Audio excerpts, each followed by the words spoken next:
Nous avons beaucoup de projets en Île-de-France et beaucoup de projets en Essonne particulièrement. Et ce projet-là est pour nous un projet très important parce qu'il est emblématique de l'ambition que nous portons sur le développement durable. Le nom du Grand Parc, c'est un nom qui vient de changer pour ce projet et qui représente vraiment l'ambition que nous allons porter sur ce projet.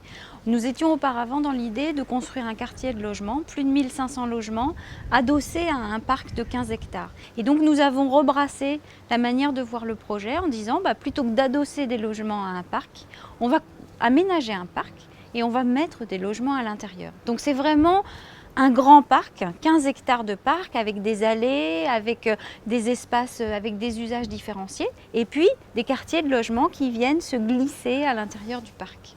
Au fond, ce que nous voulons, c'est pour lutter contre l'étalement urbain dans la Grande Couronne, partout où c'est possible, faire en sorte que la ville se développe sur elle-même. Il s'agit de faire en sorte que nous puissions développer nos villes dans une conception de développement durable, sans toucher aux espaces naturels.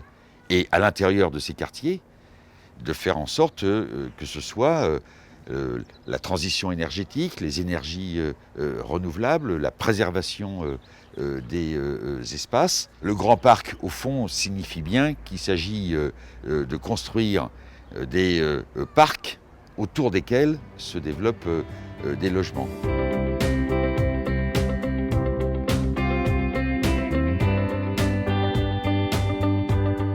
On s'est dit que quand même, on augmentait la population de pratiquement 50%, qu'il était nécessaire d'avoir leur avis, nécessaire de discuter avec eux, de leur dire ce que l'on voulait faire pour éviter les peurs réelles ou pas réelles, mais de toute manière la peur est là devant la nouveauté.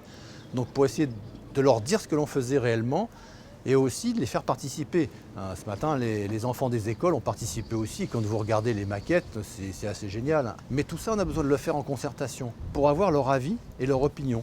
Et cette attitude où nous en sommes à 5 ou 6 réunions publiques, des ateliers, des visites, des promenades avec nos concitoyens, ça nous a permis de modifier un peu le projet puisque la première tranche va être quasiment complètement à part. Maintenant, c'est le parc qui rentre dans les résidences et puis les résidences qui sont posées sur un parc. Et tout ça, on le doit bien évidemment à la concertation. On verra aussi ce qui va se passer sur les bâtiments publics, sur les voiries, sur le stationnement. Et tout ça, on le fait en totale osmose, mais en total échange et transparence. Alors cette journée est importante dans la mesure où elle vient clore 4 ans de travail. Alors ça n'est que le début du projet d'une certaine manière. Ça vient clore la réflexion notamment sur la première phase, la tranche A. Mais ça vient clore une période qui a été très importante, notamment dans le travail de concertation et de coélaboration du projet. Aujourd'hui, il n'y a pas de grand projet d'aménagement sans appropriation citoyenne. Et donc on l'a vu encore ce matin, évidemment des adultes participent beaucoup aux ateliers, mais ce matin nous avons travaillé avec des enfants qui eux-mêmes ont imaginé la ville de demain et se référer aux rêves des enfants. Je pense que c'est aussi le rôle des élus, le rôle des aménageurs, le rôle des architectes et des promoteurs.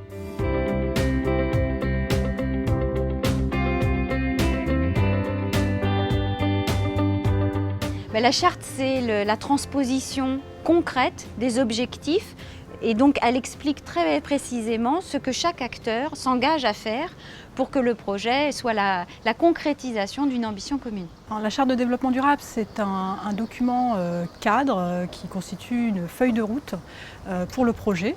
Depuis sa conception, donc l'origine du projet, jusqu'à sa réalisation, donc la construction du bâtiment, et même jusque la phase d'exploitation, c'est-à-dire au moment où les habitants vont arriver et vivre dans le quartier.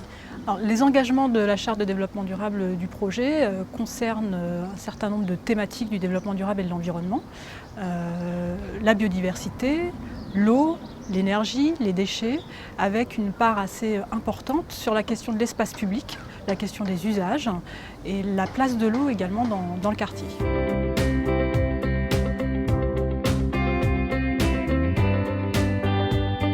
C'était intéressant, d'autant plus que les enfants ont quand même travaillé plusieurs séances avec leur enseignante pour venir découvrir ce qu'était l'urbanisme, ce qu'étaient les espaces verts, etc., qu'ils ont pris plaisir à construire.